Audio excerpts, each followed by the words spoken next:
So right now what I'm doing is I'm actually putting in my pins to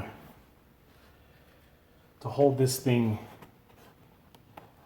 in the general area where I want it. Well, you're working with paper towels, you gotta imagine the bulk. So you have to actually exaggerate what you're doing with any pattern piece. So right now I'm just trying to place whereabouts I want that particular section of skin to be. The other thing you've got to be concerned with is where do you want to start? You know, it's simple just to say, hey, listen, I'm going to start on the back and work my way down. But muscle structure doesn't always look like that. Sometimes it cascades over each other and the way it looks on a back or on a form.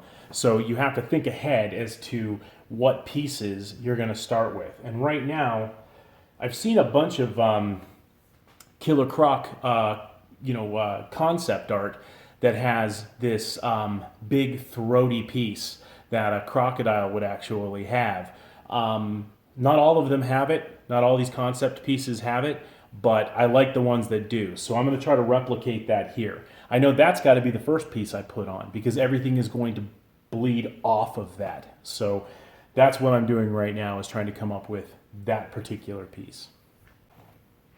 So what I've done is I've taken that paper towel pattern that we had for the bullfrog piece, and I translated it onto a brown piece of paper, and then that piece of paper is what I used as my pattern to trace out the foam.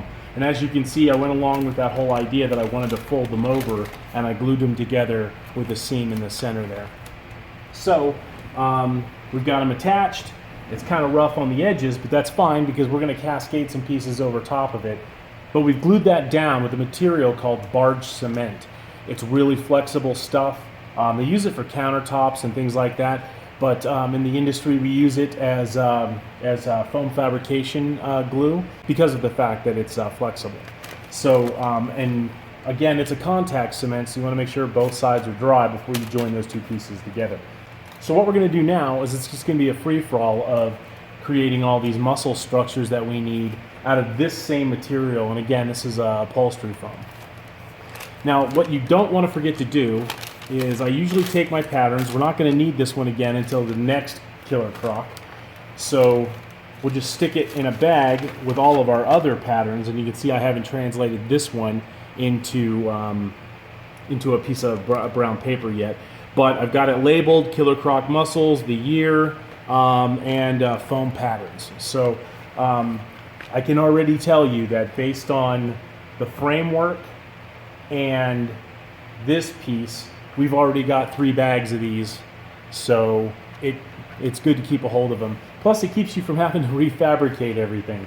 So, okay, so we're going to move on to covering this thing.